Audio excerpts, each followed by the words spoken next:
Bu ailenin fotoğrafına baktığımızda akla gelen ilk şey insanların uyumlu ve mutlu oldukları olur. Ama eğer gerçekten öyle olsaydı bu hikayeye kanalımda yer olmazdı. Bu videoda öğreneceğiniz olayın soruşturması henüz sona ermedi. Hala devam ediyor ve sizlerden biri ya da tanıdığınız biri bu hikayenin bir parçası olabilir. Belki biriniz soruşturmaya yardımcı olabilecek bir şeye tanık olmuştur. Belki de bu vakayla ilgili bazı tahminleriniz vardır. Hadi gelin birlikte bu ailenin hikayesini inceleyelim. Hazırsanız başlayalım.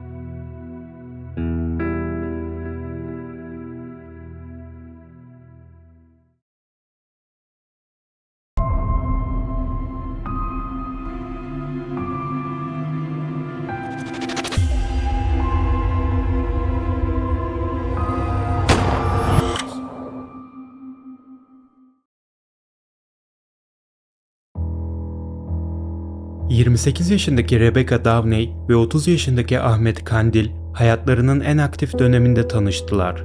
2000'li yılların başında Rebecca tıp fakültesine başvurmayı planlıyordu. Ahmet ise finans alanında yüksek lisans yapıyordu. Onların yolu Boston'da kesişmişti. Rebecca ve Ahmet farklı kültürlerin temsilcileriydiler.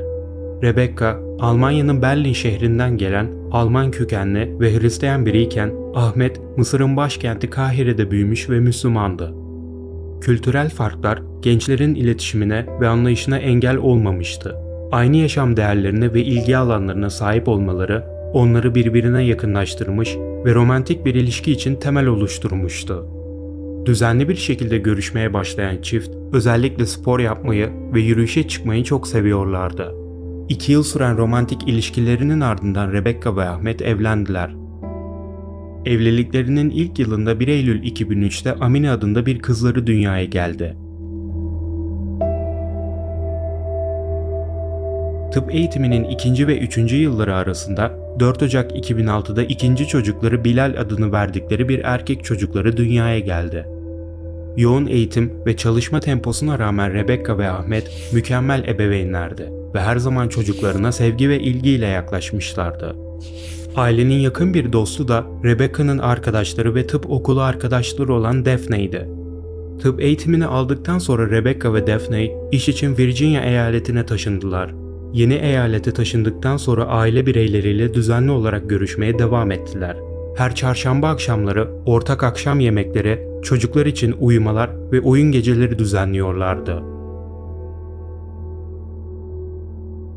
Yeni bir eyalete taşınmak Rebecca için kariyerinde bir yükseliş vaat etse de Ahmet için işler daha zor hale geldi. Çünkü işi Boston ile bağlantılıydı. 2007-2008 yılında yaşanan ekonomik kriz onun kariyerini daha da olumsuz etkiledi ve Ahmet işten çıkarıldı. 2008 sonrasında finans sektöründe iş imkanları azaldı ve Ahmet işsiz kaldı.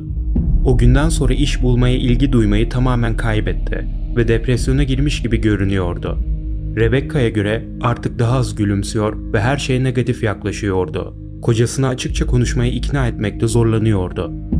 Ahmet sanki ilişkilerinin başlarında tanıdığı adam değildi. Eşiyle sadece çocuklar üzerinden iletişim kuruyordu ve onu bir kadın ve bir birey olarak umursamıyordu. Rebecca'nın tüm çabalarına rağmen ilişkileri düzelmiyor ve Ahmet hiçbir şey değiştirmek istemiyordu. Evliliklerindeki neşe ve tutku kaybolmuştu. Bu durum da onları Haziran 2013'te boşanmaya sürükledi. Boşandıktan sonra Rebecca her hafta çocukları 2 günlüğüne yanına alıyordu. Geri kalan zamanlarda Amine ve Bilal babalarıyla yaşıyorlardı.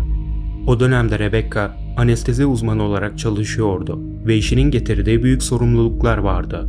Bu yüzden çocuklarla buluşmalar dışında tüm zamanını işine veriyordu. Rebecca'nın yoğun programını bilen Ahmet bunu aleyhine kullanmaya başladı ve çocuklarla görüşmelerini daha da zorlaştırıyordu. Sanki baba çocukların eğitimi üzerinde tam kontrolü elinde tutmak istiyordu. Rebecca'nın bu süreçte yer almasını engelliyordu. O dönemde Ahmet kendi kültürel değerlerine daha fazla yönelmeye başlamıştı. Kendi isteğiyle çocuklar her hafta cumartesi günleri camideki okula gitmeye başladılar. Rebecca'ya göre Ahmet daha muhafazakar bir yaşam tarzını tercih etmeye başlamıştı. Ancak o farklı bir yönde ilerliyordu. Bu belki de çocuklarının eğitimine olan etkisini engellemeye çalışmasının nedeni olabilirdi. Ahmet'in davranışları ve ruhsal durumu 2013 yazının sonlarına doğru yaşanan bir olayla önemli ölçüde kötüleşti. Ağustos ayında çocuklarla birlikte Mısır'ın Gize şehrindeki ebeveynlerinin yanına gitmek için yola çıktı. O dönemde Mısır çok zor bir siyasi durumdaydı. Bir askeri darbe dönemi yaşıyorlardı. Mısır Savunma Bakanı, Cumhurbaşkanı Muhammed Mursi'nin devrilmesi ve anayasanın askıya alınması ile ilgili açıklamalar yapmıştı. Cumhurbaşkanı Mursi bir dizi suçlamayla tutuklandı.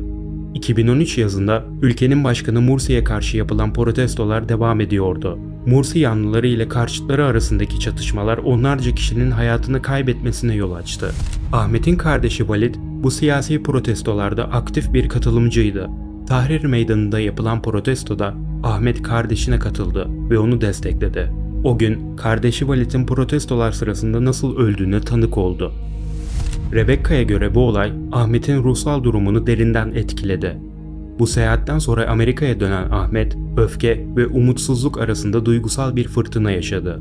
Ahmet, kendi vatanındaki siyasi çalkantılara giderek daha fazla dahil olmaya başladı.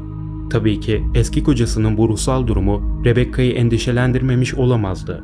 Anne yüreği ona bunun çocuklarının hayatını olumsuz etkileyebileceğini söylüyordu ve Rebecca'nın hisleri onu yanıltmamıştı.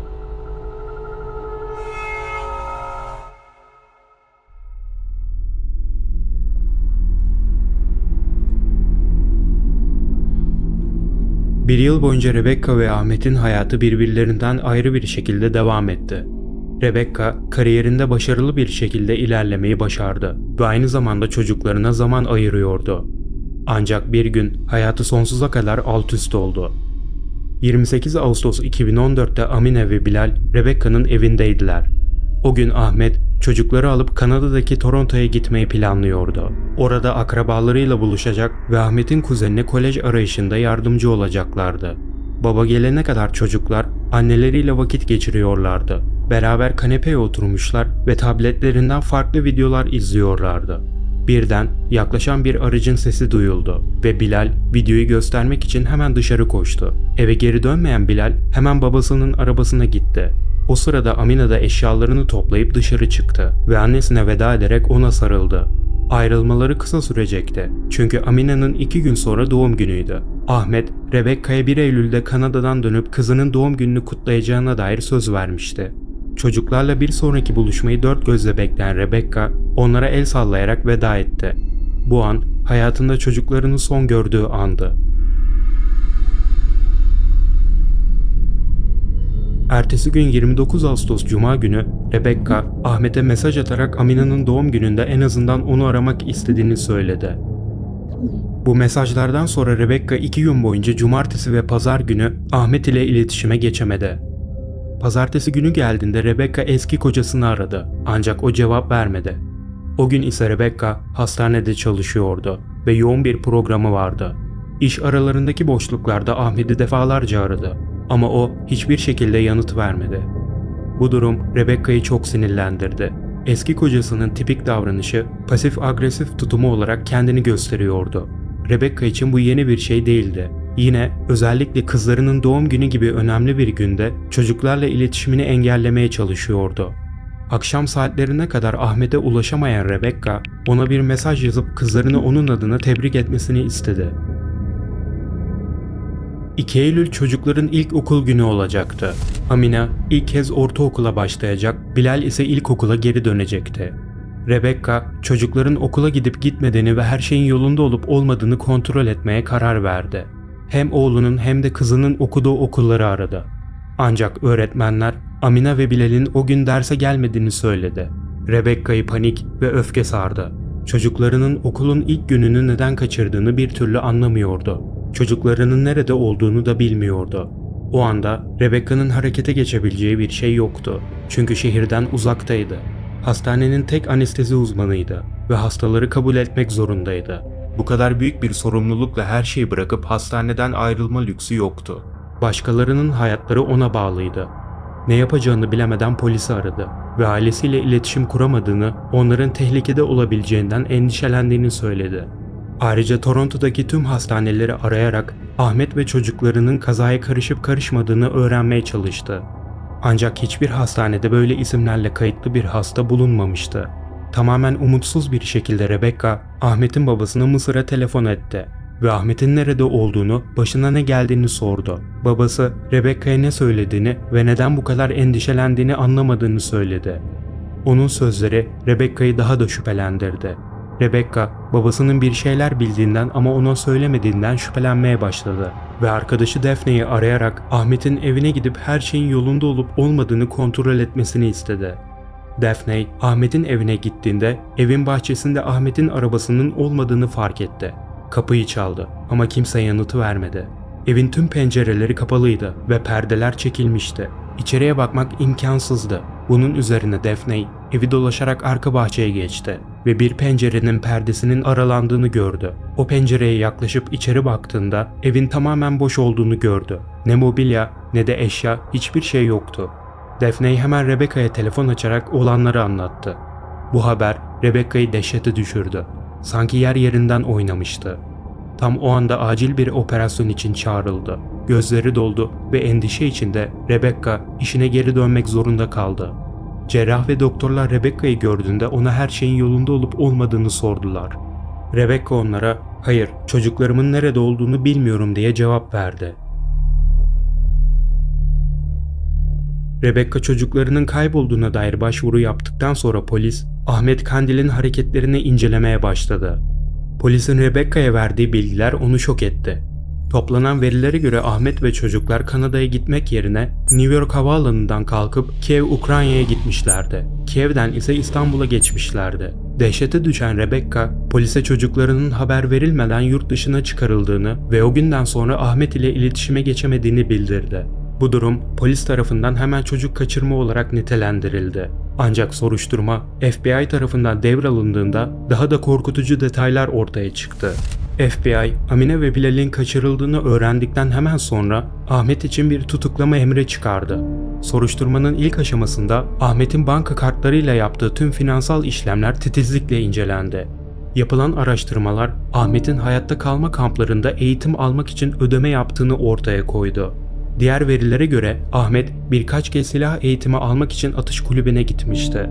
Rebecca daha önce Ahmet'in böyle şeylerle hiç ilgilenmediğini ve bunun çok şüpheli olduğunu söyledi. FBI ajanları ayrıca Ahmet'in kamp malzemeleri satın aldığını öğrendiler. Çocuklar için uyku tulumları ve ayakkabılar almış ve tüm malzemeleri yurt dışına bir kargo ile göndermişti. Dedektiflere göre bu deliller Ahmet'in bu kaçışı önceden planlayıp yurt dışında gizlice hareket etmek için eğitim aldığını gösteriyordu. Çocuk kaçırma olayı dikkatlice düşünülmüş ve önceden planlanmıştı. Ahmet'in böyle bir şey saklamayı planladığı göz önüne alındığında o anda Amine ve Bilal'in güvende olup olmadığını hayal etmek bile zordu. Çocuklarının kaybolmasının üzerinden 3 ay geçtikten sonra soruşturmada yeni hiçbir delil ortaya çıkmadı. Bu süre boyunca Rebecca sürekli olarak Ahmet ve çocukları ile iletişime geçmeye çalıştı. Ancak tüm çabaları sonuçsuz kaldı. Onların nerede olduklarına dair bir ipucu bulmaya çalıştı. Birkaç kez Amina'nın e-posta hesabını kontrol etti ve bir gün çocukların tabletinin son zamanlarda Amina'nın e-posta adresini kontrol etmek için kullanıldığını fark etti. Bu verilere göre tabletin kullanıldığı IP adresi kaydedilmişti. Bu adres Suriye sınırına yakın Reyhanlı ilçe sınırlarında Hatay ilinde tespit edilmişti. Bu IP adresine yakın bir askeri üs bulunuyordu. Bu bilgi Rebecca'yı daha da endişelendirdi. Kafasında korkunç düşünceler belirdi ve tek dileği çocuklarının sağ ve sağlıklı olmasıydı. Ahmet'in o yıllardaki siyasi çatışmalara olan ilgisi şüphe uyandırıyordu. Belki de tehlikeli bir olaya karışmıştı. FBI, Ahmet'in izini bulamadı ve Ahmet'in çocukların kimliklerini gizlemek için sahte belgeler düzenlemiş olabileceğini düşündüler. Kimliklerini tamamen değiştirerek iyi bir şekilde saklanıyor olabilirlerdi. Rebecca, çocuklarla bağlantı kurmak için her yolu denemeye devam etti. 3 farklı özel dedektif tuttu ve birkaç kongre üyesi ve senatörden yardım istedi. Ancak çocukların bulunma süreci ilerlemiyordu. Rebecca, bir Türk dedektifiyle iletişime geçmeyi başardı ve onu Reyhanlı'ya gitmeyi ikna etti. Çocukların tabletinin IP adresinin bulunduğu bölgeyi kontrol etmesini istedi. Türk dedektif ise çocukların tabletinin kullandığı internet kafeyi buldu. Ancak bu delil soruşturmanın ilerlemesine yardımcı olmadı. Eylül 2015'te çocukların kaçırılmasından bir yıl sonra Rebecca bir e-posta aldı. E-posta başlığında çocuklar iyi yazıyordu ve Ahmet tarafından gönderilmişti. Sadece sağlıklı ve iyi olduklarını söylemek istedim. Küçük bir çiftlikte yaşıyoruz ve burayı seviyorlar. Her türlü hayvan var ve bu onları meşgul ediyor. Bana kızgın olduğunu anlıyorum ama bana başka bir seçenek bırakmadın. Boşanmak istediğini sen söylemeden önce biliyordum. Bu bana sürpriz olmadı. Anlaşmayı imzaladığın gün onu değiştirmek isteyeceğini de biliyordum. Ve senin bir yerde iş bulup çocukların velayetini tamamen almanı beklemeyecektim. Yeterince büyüdüklerinde ve doğruyu yanlıştan ayırt edebileceklerinde seninle iletişime geçecekler. Ve doğru yaşa geldiklerinde nerede yaşamak istediklerine karar verebilirler. Rebecca mektubu okuduktan sonra bir yandan çocuklarının sağ olduğunu öğrendiği için sevindi. Ancak diğer yandan öfkesinden deliye döndü. Ahmet'in çocuklara kendi doğru bildiği yaşam tarzını dayattığını düşünüyor ve bu durumun onları gelecekte kendisiyle iletişim kurmamaya itebileceğinden korkuyordu. Rebecca bu mektubun sahte olmadığından ve gerçekten Ahmet tarafından yazıldığından emindi. Çünkü mektubun gönderildiği e-posta adresi ona tanıdık geliyordu. Bu e-posta adresi Ahmet'in eski e-posta adreslerinden biriydi. Ayrıca mektubun daha önce çocukların tabletinin kaydedildiği Reyhanlı'daki aynı IP adresinden gönderildiği ortaya çıktı. Bu e-posta sonrasında soruşturmada uzun bir süre hiçbir gelişme yaşanmadı. Ancak 2016 yılında FBI, Ahmet'in Mısır belgeleri için başvuruda bulunduğunu ortaya çıkardı. Bu verilere göre Ahmet, kayıt adresi olarak ailesinin Gize'deki evini göstermişti. Bu bilgiye dayanarak Rebecca, Ahmet'in mektubunda bahsettiği çiftliğinin ailesinin çiftliği olduğunu düşündü. Rebecca, Ahmet'in babasının Kahire ile İskenderiye arasında bir çiftliği olduğunu biliyordu. Bu ipucu, Ahmet'in çocuklarla birlikte Mısır'da olduğu ihtimalini güçlendiriyordu. Rebecca, Mısır'daki insanlarla görüşüp yeni deliller bulması için bir dedektif tutmuştu. Ancak bu, soruşturmada herhangi bir sonuç vermedi. Umutsuzluğa kapılan Rebecca, Mısır'a gitmeye karar verdi. Fakat polis ona bunu yapmamayı tavsiye etti. Yurt dışında savunmasız olacağı ve tehlikeye girebileceği konusunda uyarıldı. Mısır'da çocukları radikal yollarla geri almaya çalışacağı gerekçesiyle suçlanabilirdi. Mısır'da Ahmet'in eylemleri çocuk kaçırma veya suç olarak değerlendirilmiyordu. Biyolojik baba olarak çocuklarının yerini belirleme ve hayatlarını kontrol etme hakkına sahipti. Rebecca'nın yurt dışına çıkması Ahmet'i daha da avantajlı bir duruma sokabilirdi ve bu durumda Rebecca'nın yapabileceği hiçbir şey yoktu. Rebecca çıkmaz bir duruma düşmüş, eli kolu bağlanmıştı ve çocuklarıyla şu ana kadar iletişim kuramamıştı. Rebecca'nın arkadaşı Daphne'in verdiği bir röportajda çocukların anneleriyle iletişime geçmeye çalışmamalarının anormal olduğunu söyledi. Daphne'ye göre Amine ve Bilal annelerini çok seviyorlardı ve şu ana kadar neden kendileriyle iletişime geçmediklerinin ciddi bir nedeni olmalıydı. Günümüzde şu an Amine 22 yaşına girmiş, Bilal ise 19 yaşında. Yani yaşananları bir yetişkin gibi analiz edebilecek yaşta olan Amine ve Bilal kendi seçimlerini yapabilirler. Daphne, ya Ahmet'in internete erişimlerini kısıtladığını ya da psikolojik baskı altında çocukları gizli bir yaşam tarzı sürmeye ikna ettiğine inanıyor. Hatta onlara annelerinin bir kaza sonucu öldüğünü söylemiş bile olabilir.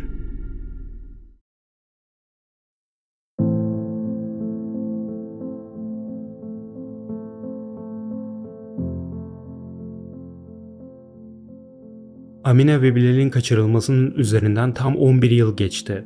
Çocukların bulunması ve bu davanın soruşturulması hala yerinde sayıyor. FBI onların ya Mısır'da ya da Türkiye'de olabileceğini düşünüyor. Yıllar geçtikçe sevdiği çocukları kaybetmesinin acısı dinmedi. Hislerini neredeyse her gün çocuklarına yazdığı mektuplarla dışa vuruyor, vazgeçmiyor ve bir gün onları görebilme umudunu hala taşıyor. Rebecca onların bulunması için her gün çabalıyor. Çocuklarını aramak için bir web sitesi oluşturdu. Facebook'ta bir grup açtı ve Instagram'da bir sayfa oluşturdu. TikTok hesabı açtı ve soruşturmayı destekleyen videolar paylaşıyor. Instagram'ındaki bir postunda bir çocuğun oğlu Bilal'e benzediğini düşündüğünü belirtti. Bu fotoğrafı Florya Tevfik Ercan Anadolu Lisesi'nin resmi sitesinde bulmuştu. Fotoğrafı tekrar o sitede aradım ama artık kaldırılmıştı. Ahmet'in çocuklarla Türkiye'ye kaçmış olabileceğini göz önünde bulundurarak çocukların burada başka bir isimlerle eğitim alıyor olabileceğini düşündü. Eğer biriniz bu fotoğraftaki genci tanıyorsa ya da soruşturmaya yardım olabilecek herhangi bir bilgiye sahipse Instagram üzerinden benimle iletişime geçebilir veya bana e-posta gönderebilirsiniz. Rebecca ile Instagram'da hikayesini YouTube'da paylaşmak hakkında iletişime geçtim ve bu video onun izniyle yapıldı. Rebecca bilgilerin yayılmasının yeni ipuçları veya tanıklar bulmalarına yardımcı olacağını umuyor. Bu fotoğrafları ise FBI departmanı tarafından yaşlandırma yöntemiyle çocukların günümüzde nasıl görünebileceklerine göre oluşturuldu. Eğer birisi bu kişileri görmüşse veya bu ailenin nerede olabileceğine dair herhangi bir bilgisi varsa benimle iletişime geçebilir. 22 Temmuz 2023'te Rebecca, Change.org'da bir dilekçe oluşturdu ve Amerikan Konsolosluğu'na ve Türk hükümetine çocuklarının bulunması konusunda yardım etmeleri için çağrıda bulundu. 16 Kasım 2023'te dilekçeye bir güncelleme yazdı ve dilekçeyi 3102 kişinin imzaladığını belirtti. Dilekçenin gönderildiği tarihte Bilal'in 18 yaşına girmesine birkaç hafta, Amina'nın ise yetişkin bir birey olmasına 6 ay kalmıştı. Rebecca yazmış olduğu dilekçe güncellemesinde çocuklar yetişkin olduğunda onların statüsünün değişeceğini ve artık kaçırılmış sayılmayacaklarını belirtti. Şu anda bu dilekçeye yapılan imza sayısı 5102'ye yükseldi. Ancak yetkililerden hala herhangi bir yardım yanıtı gelmedi. Bu zamana kadar Bilal ve Amina her ikisi de yetişkin oldular. Bu durum devlet organlarının çocukların bulunmasına olan ilgisinin önemli ölçüde azaldığı anlamına geliyor. Aslında Rebecca'nın tüm umutları sadece toplum ve yardım etmeye istekli insanlara bağlı. Belki de bu kişi aramızdan biri olur. Rebecca'nın hikayesine duyarsız kalmayın ve eğer bu davada yardımcı olabilecek herhangi bir bilginiz varsa mutlaka benimle ya da Rebecca'nın internet sitesiyle iletişime geçin.